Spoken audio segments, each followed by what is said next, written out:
एक जंगल में हाथी और शेर की भयंकर लड़ाई हो गई और दोनों में लगभग महीनों युद्ध चला, लेकिन लास्ट में उसका शेर मारा गया। शेर के मारे जाने के बाद उस जंगल में कोई राजा नहीं हुआ। शेर की पत्नी शेरनी अपने छोटे छोटे 2 बच्चों के साथ खूंखार जंगल के जानवरों से बचते बचाते एक झाड़ी में छुप छुप के रहने लगी। रात के अंधेरे में वो शिकार करके लाती और जो थोड़ा बहुत मिलता वो अपने बच्चों का धीरे धीरे पेट भरती और ऐसे ही धीरे धीरे समय बीतता गया। शेर के बच्चे ऐसे ही छुप छुप कर रहने लगे और छुप छुप कर रहते रहते शेर के बच्चे बहुत डरपोक हो गए। इतने डरपोक हो गए कि अगर झाड़ियों के बीच में बकरी के बच्चों के भी सरसराहट की आवाज़ सुनते तो माँ, मैंने पास वाले जंगल के झाड़ी में मैंने कुछ आवाज़ सुनी, मैं वहाँ से बहुत तेज़ से भाग आया माँ, नहीं तो वो मुझ पर हमला कर देता माँ। अपने बेटे को ऐसा देख उसकी माँ शेरनी बहुत परेशान हो रही थी। बेटा, तुझे कुछ दिनों में इस जंगल का राजा बनना है और ये राज्यभार संभालना है, लेकिन तू अभी से ही बहुत डरपोक हो गया है। तेरे पिता इस जंगल की भलाई के लिए कई लड़ाइयाँ लड़े और युद्ध के मैदान में ही शहीद हो गए, और उनका बेटा इतना कायर कैसे हो सकता है? इतना कायर राजा इस जंगल को कैसे संभालेगा? मैं कायर नहीं हूँ माँ, इन खूंखार जानवरों से डर के मैं उनसे जान बचाता हूँ अपनी माँ।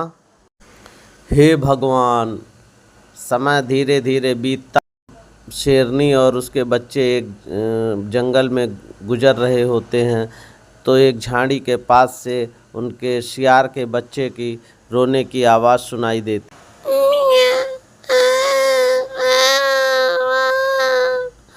ऐसा आवाज़ सुनकर शेरनी ने एक कोना पकड़ लिया और अपने बेटे से कहा, बेटा जाओ देखो उधर शियार के बच्चे हैं क्या उस झाड़ी के में। परंतु माँ, मैं अकेले कैसे जाऊँ वहाँ पे? कहीं उसने मुझ पे हमला कर दिया तो? माँ, वहाँ जाना खतरे से खाली नहीं है ना। बेटा, मैं इसी डर को तेरे अंदर से निकालना चाहता, ये मत भूल, तू एक शेर का बेटा है और शेर का बेटे ऐसे डरा नहीं करते। पर माँ, मैं अकेला नहीं जाऊँगा। अरे तू अकेला कहाँ है बेटा? तेरी बहन यहाँ पे है और मैं भी तो हूँ, यहाँ दूर से तेरे पे नज़र रखूँगी। हैं? तू अकेला कहाँ है? तू जा, मैं तुझे कुछ होने नहीं दूँगी, मैं यहीं से तेरे पे नज़र रखूँगी और तू जा, अब जाता ज़्यादा बातें मत बना। पहले तो शेर के बेटे को अकेले जाने की हिम्मत ही नहीं हुई, पर दिन के उजाले में और माँ का साथ देखते हुए उसने धीरे धीरे दबे पांव आगे कदम बढ़ाते हुए गया और झाड़ी के किनारे से ही झांक रहा था। तभी उसने देखा कि उधर से शियार, अरे वो क्या, शियार आ रहा है अपने मुंह में मांस का टुकड़ा लेके और मेरी तरफ ही जोरदार चला आ रहा है, भागो यहाँ से एकदम। इतना सोच के शेर का बच्चा वहाँ से तुरंत भाग खड़ा हुआ और अपनी माँ के पास आया। इधर दूर से देखते हुए शेरनी को अपने बच्चे पे बहुत गुस्सा आया। हाँफता हुआ शेर का बच्चा अपनी माँ के पास आता है। माँ, उस शियारनी ने अपने 2 बच्चों को जन्म दिया है, लेकिन उसके साथ एक शियार भी है माँ। तू कैसा है रे? एक शियार से डर गया, शेर का बच्चा होके? तू अपने बाप की लाज तो रख बेटा। अब जब तक तू शियार के बच्चे को मार के नहीं लाएगा तब तक मेरे से बात मत करना। और ऐसा कह के उसकी माँ उसकी तरफ पीठ करके घूम गई। इधर सियार ने माँ बेटे की दोनों की बात सुन ली और वो जाके अपनी पत्नी से बोलता है, अरे भगवान सुनती हो, उधर शेर शेरनी और शेर का बच्चा हम लोगों के इंतज़ार में है, हमारे बच्चे का मारने के चक्कर में हैं।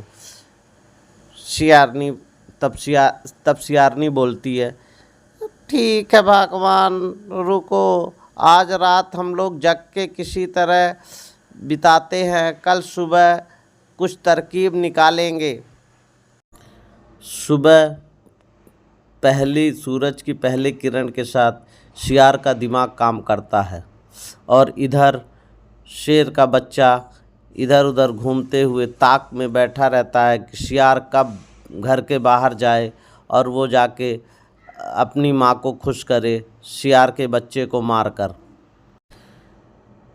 कुछ देर बाद सियार बोलता है, देखो मैं जैसा जैसा कहता हूँ वैसे वैसे करना, और अपनी पत्नी के कान में कुछ फुसफुसाता है।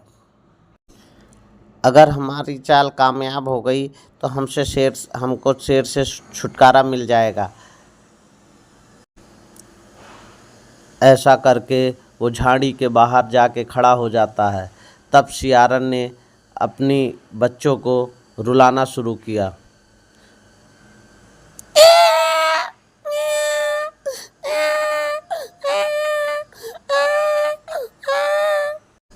इधर सियार के बच्चे के रोने की आवाज़ सुनकर शेर के बच्चे का ध्यान झाड़ी की तरफ जाता है। लगता है कि अब सियार बाहर जाएगा खाने की तलाश में, तब मैं इन बच्चों पे हमला करके इनको मार के लेके आऊँगा। अभी शेर का बच्चा ये सोच ही रहा था कि तभी सियार ने एक ज़ोरदार दबे आवाज़ में बोला, अरे सुनती है रे, ये बच्चे क्यों रो रहे हैं?